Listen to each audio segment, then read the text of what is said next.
I started to record. So Mrs. Jacoby, thank you so much again for joining us today.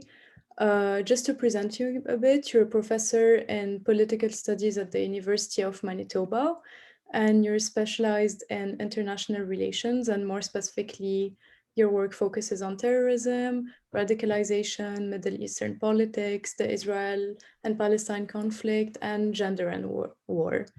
Uh, I am mainly going to focus today on your work, Women's Resistance and the Israeli-Palestinian Conflict, Reflections on the Jerusalem Link and Canada's Human Security Agenda, and Fighting in the Feminine, the Dilemmas of Combat Women in Israel. But first I had just like a more general question, which is, how would you describe the general situation of feminism and gender politics in the Middle East? That's that's a very good question.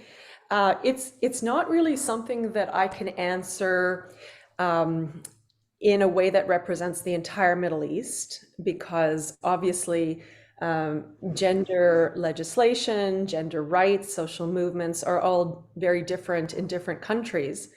But there are certain commonalities.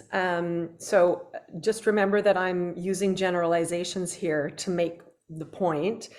My knowledge is more developed in the Israeli-Palestinian context. But I would say that in most of the Middle East, because the religion is 97% Muslim, we're talking about women in Muslim majority countries that all have different political contexts. And so religion is always interpreted according to a culture. And so the influence of religion can be very uplifting for women. It has formed a basis for Muslim feminism, which involves rereading the Quran in interpreting it in woman-friendly terms. But then there are also places, theocracies or theocratic republics like Saudi Arabia, which is changing, and Iran, which has been in the news recently, where there are much more literal interpretations of the Quran, which the state uses to punish women for breaking laws that were not necessarily intended to be exposed in that way. So it really depends on the culture in which the religion is sustained. And so there are some contexts, like in Jordan, Lebanon, not Syria any longer, the Gulf states, where women have more freedom. And then there are other places where women have less freedom. It just depends on the politics and how religion is imposed on women. Okay. And you talked about feminist, like Muslim feminism at some point. In what type of countries do you think it's like present, like mostly? Because like I would assume in countries where we use Islam in a way more literate way, this is where you would need it the most, but it's also where it would be harder to actually, like, harder for it to actually express itself. What do you think? Yeah, I think you're very right. In countries like, say, Afghanistan, pre and post Taliban era, there have been feminist groups who may not use the word feminism because it has Western baggage, but they have been very active underground, which means clandestinely. And feminism for them means very different things than feminism here in North America or in Western Europe. So feminism would mean teaching children, teaching girls in homes, and carrying clandestine material like textbooks under their garb, and at great peril to their lives, to themselves and their families, because if they're found out, they may be killed. And then there are other places where feminist attitudes and social movements are much safer and even condoned, at least superficially, by the state. So, for example, Jordan, Queen Rania has her own women's organizations that she funds. So it really depends on where you're looking in the Middle East. Okay. And Palestinian feminism, which is what I'm most aware of, has been very strong since the first Palestinian uprising in 1987. Mm-hmm. Okay. Okay. Yeah, there's always this argument in Palestine that like if like people who are pro-Palestines often say like you have to be with like all human rights, so feminism would go with it, and pro-LGBTQ plus like community would go with it, or other stuff like this. I don't know what you think about this statement. It made me think of this. Well, that's the It's a very ideal. complex like conflict, but Yes, if I understand what you're saying, there is an ideal of a global sisterhood, but that's a very Western concept. And so global feminism has shifted now from this universal sisterhood model to what is called intersectionality, which means that gender is not the be all and end all, because women also face issues of race, ethnicity, religion. And so in the case of the Palestinian women's movements, because there are many different types, they combine feminism, which is fighting the patriarchy in their own societies, while at the same time fighting alongside their men against Israeli occupation and discrimination by Israel and by other Arab states. So there is like a very unique Palestinian feminism that changed society. When the men were all either deported or jailed or killed during the first Palestinian uprising, the women had to come out and take active roles in the public sphere. But when the Intifada ended, as is usually the case, women were told it's time to go back to the kitchen. okay. And that's what they need to fight against, because women want to be in the public sphere. They want rights. And I think one of the major differences that I'm tentatively studying, so it's a tentative hypothesis, is that women's movements or feminism in the Middle East is more about women's rights than equality. Okay. Okay, it's about increasing their access to resources and representation, but not necessarily to the status of men. They want rights, just like the Quran gave them. But the Quran and any scripture gives women rights in the period of time in which it was written and then distributed. But because of the separation of religion and state in North America and in Western Europe, which is not always perfect, far from it, the focus is more on equality among men and women. Okay, thank you.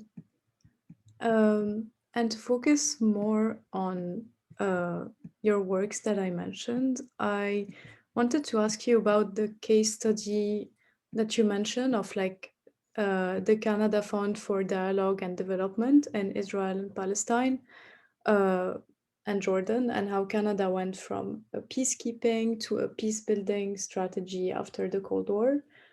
So how do you think Canada benefits from getting involved in the Middle East?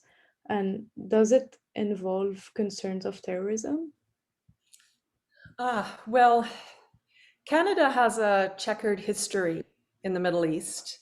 Our Prime Minister Pearson won a Nobel Peace Prize for his role in negotiating the Suez Crisis.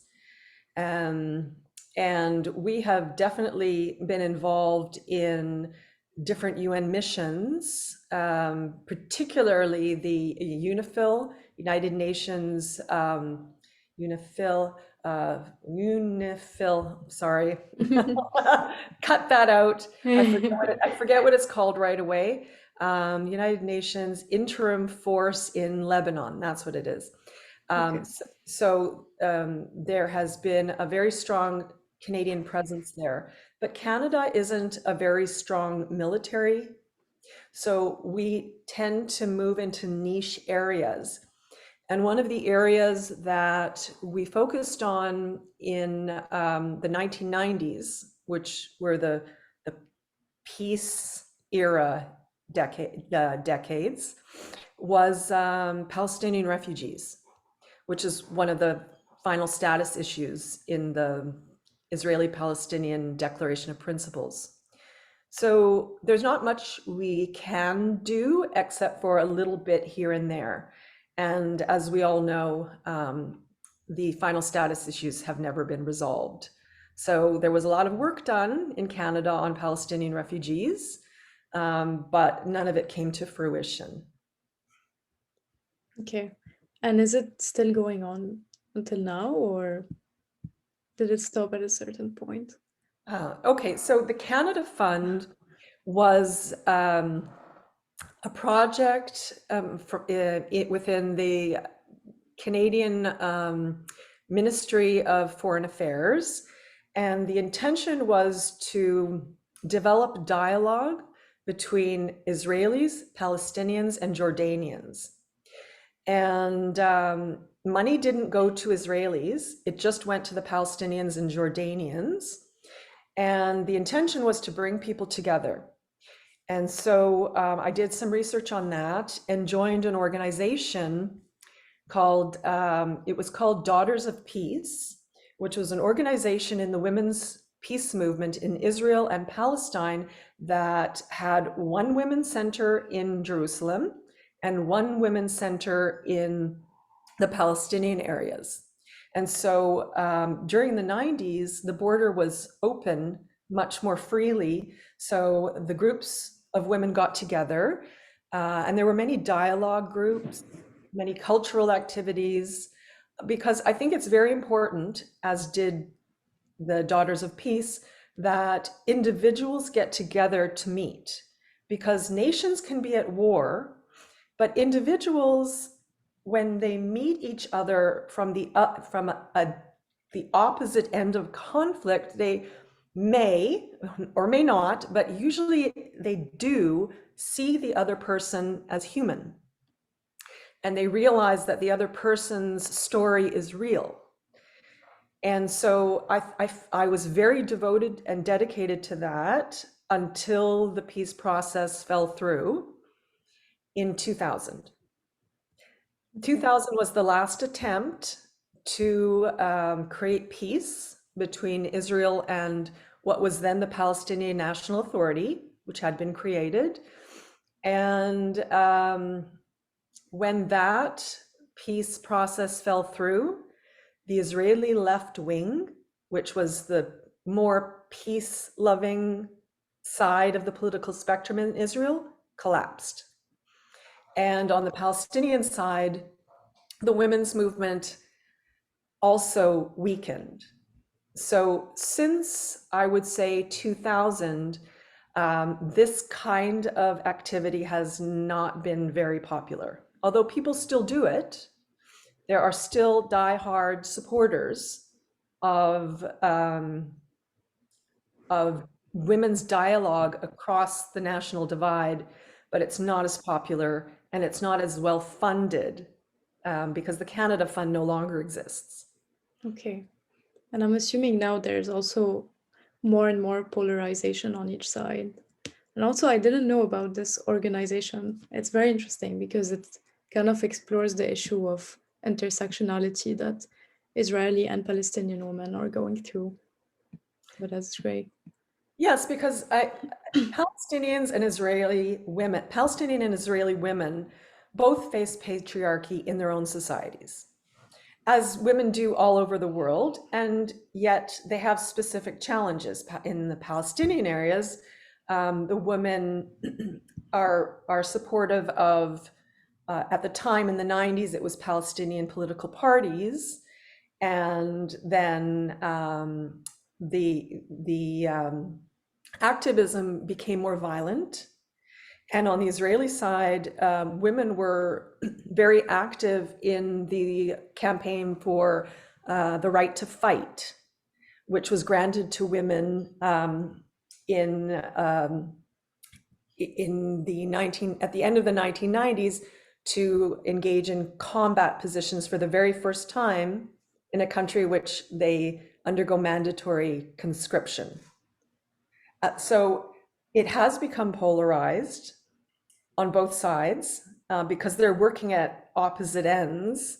When you take gender out of the picture and you only have nation, they're on opposite sides of a war.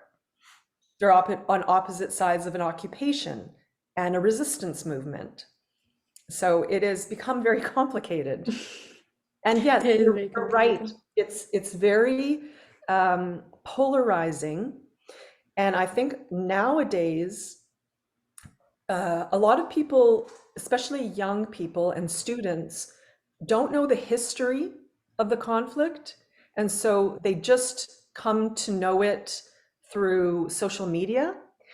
And social media it develops these algorithms that produce a binary, either you're with Israel and against Palestine, or you're with Palestine and against Israel, which for me is very tragic because I think that everything is in the middle.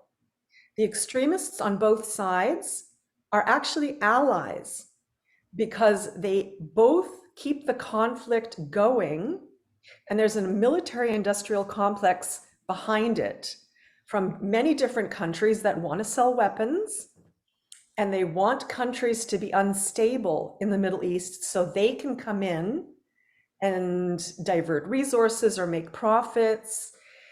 And it's unfortunate because today's young people don't see a middle ground. And what I see, I mean, I'm not on any of the sides, I'm in the middle. And there are very few people that are in the middle. You can only be in the middle if you understand the complexity of the conflict. Yeah, that's literally what I was thinking about, the point of like about social media.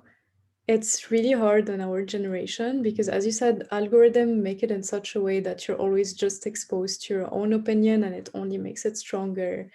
And it's really bad because it leads to, I don't know, stuff such as like cancel culture and just more polarization in almost every like political conflicts or ideas.